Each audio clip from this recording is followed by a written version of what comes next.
Okay, so now you're in prison doing life, and everybody knows that you're one of the guys that was convicted for killing Michael Jordan, who is considered the greatest basketball player of all time. People idolize this guy, not only on the basketball court, but on the shoes that they wear. I looked up an article. In 1998, you had 12 serious infractions that you said came from defending yourself against people who were Michael Jordan fans. No, I've never said that. That's not true. That's not true, bro. I've been in one fight since the whole time I've been in prison with another inmate over this case, where something was said about my case. Okay, so you're telling me that no Michael Jordan fans outside of this one incident had ever approached you? Never. Because everybody pretty much know what happened, man. First of all. Second of all, I'm not the softest guy in the world. I ain't the hardest, but I'm not the softest either. And I can defend myself. You got to realize I had just gotten out of prison, so I was already known from the first time I was in prison for being able to defend myself. But more or less, everybody pretty much know what happened. Like, guys know what's went on. Larry, like I said, he's bragged about killing this man to people in prison since he's been in prison. So, I've never, like I said, I had one guy. He made a remark, and it was like first thing in the morning, and he said, I don't remember what he said, but he said something, and it was like, I couldn't let it go. I said, man, we got to shoot it. We in a winter world, I'm going to let you say that and then open that door for everybody else trying to approach me in that manner, because I know that could always be a possibility. Okay. And the prison that you're in right now, what's the cell number that you're in? They locked me up 4 weeks ago. They took, some letters I was, was sending to some people in Michael Jordan's camp and to his family and to him. They took a lot of all my law books, evidence in my case. And when they let me out of the hole, they put me in cell 23. Okay. So you're in cell 23 right now, which is Michael Jordan's number. Mm-hmm. Okay. And I guess at one point you converted to Islam and you changed your name. That's not true either? Yeah.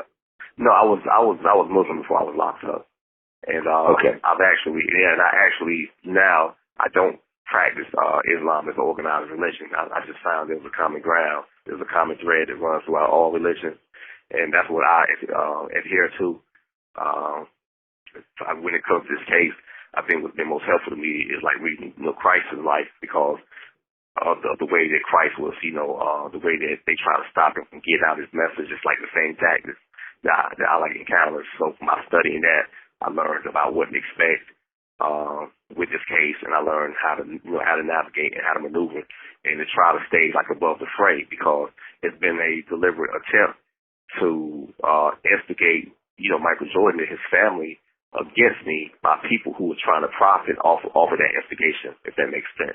Like, they're going to him and telling him different things and saying, yeah, Mike, this guy's saying this, or telling their agents and their lawyers, listen, this guy's saying this, or he's doing this, and if he gets in court, this is what's going to happen. Then they're coming to me and saying, man, Michael Jordan, he did this, and Michael Jordan put a hit on you, or Michael Jordan, he's paying off judges and lawyers and everything, so that I would say something. But see, one thing I'm not going to never do, I'm not going to never attack the family of a man that's been murdered, when I've been through that with my family numerous times. And I understand these people, what type of games that these people play to try to create conflict and to create friction, because that's where the profit come in from them. I'm not going to fall into that. I'm not going to play into that. What I did, I'm like sincerely remorseful for what I did, without any explanations, without any justification. And there's some, because I had just gotten out of prison on a charge that was overturned. So you think about it. If you're on your way to get ready to go to school and you're trying to reach your like dreams, and back then I was in the music. I wanted to DJ. I used to travel with a pair of 1200 techniques. Back then it was real turntables back then. I don't know if you know anything about that, but it was real turntables then. And that's what I was into. And when this happened, it was like, it was like wrong decisions, bro, that I just was not prepared for. And so when I got locked up and before the charge got overturned, people were constantly telling me, like, when you in prison, you should be in prison. And, well, that's what you say happened when I know what happened. So now it's like my whole worldview is totally skewed when it comes to dealing with police, when it comes to dealing with this justice system, or even adults just in general. It's like, man, I can't trust y'all because y'all just led me down the slaughter for 2.5 years. Where I just went through a war zone from 16 to 18, man. I'm sitting there watching officers have other guys rape guys, and, it's a joke to them, and, you fighting, they're making you fight, they're instigating fights, and, I mean, it's crazy. So when you go through that, I don't care who you is as a child going through that, bro, that was the most formative years of my life, and that's what I had to overcome.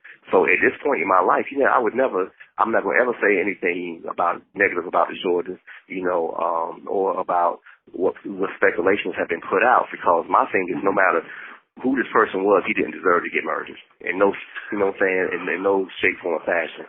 And I don't, I just think that when people talk about loyalty, right, you have to be very careful who you're loyal to. You have to be loyal to a principle instead of people. Because if you're loyal to a principle and you adhere to that principle, and it's a good principle, no matter what situation comes, you're going to be able to, like you'll be able to resist it. You're going to know how not to step into it. At that time, I just didn't know that. Okay. Well, at one point, you actually wrote a letter to the Jordan family explaining your version of the events and apologizing for what happened, but they never responded. I've received a response, and I just leave it. I don't want to talk about. Anything, any communication between me and them, what that response was. It wasn't a detailed response. I sent the message, and it was just pretty much, it was a beautiful response, and I received it. Is that okay with you? Sure. And was the response from Michael Jordan himself? No. Okay. Can you say who the response was from? Yeah, it was from one of his sisters. Okay. Well, it wasn't a written response, but she told somebody the message to give to me. The lady gave me the message. Okay. I interviewed this basketball player named Jayson Williams. So Jayson Williams' sister was brutally attacked by this one guy, which ultimately led to her dying later on. At one point, this guy got out of prison, and a bunch of Jayson's friends went and captured this guy and handed Jayson a gun and said, go ahead and kill him and get your revenge. Jayson Williams ended up not doing it and walked away. Years later, he was having dinner with Michael Jordan, and he was telling Michael the story, and Michael Jordan said, if I was in your position and the murderers of my father were there and I had a gun, I would have killed him. I wouldn't have let him walk away. Yeah, I'm going to be honest. Yeah, I don't believe that. I'm going to tell you why I don't believe that. Because if Michael Jordan wanted me dead, I would have been dead years ago, man. I would have been dead before they picked us up. I could have been dead through the death penalty, because I believe my trial was rigged to find me guilty. You know what I'm saying? But, if he wanted me dead, I would have received the death penalty. And with the money he has and the connections he has, if he wanted me dead, I would have been dead years ago. So I just personally, I don't believe that story. And I doubt that he would go publicly and say that Michael Jordan told him that. I don't believe it. Okay.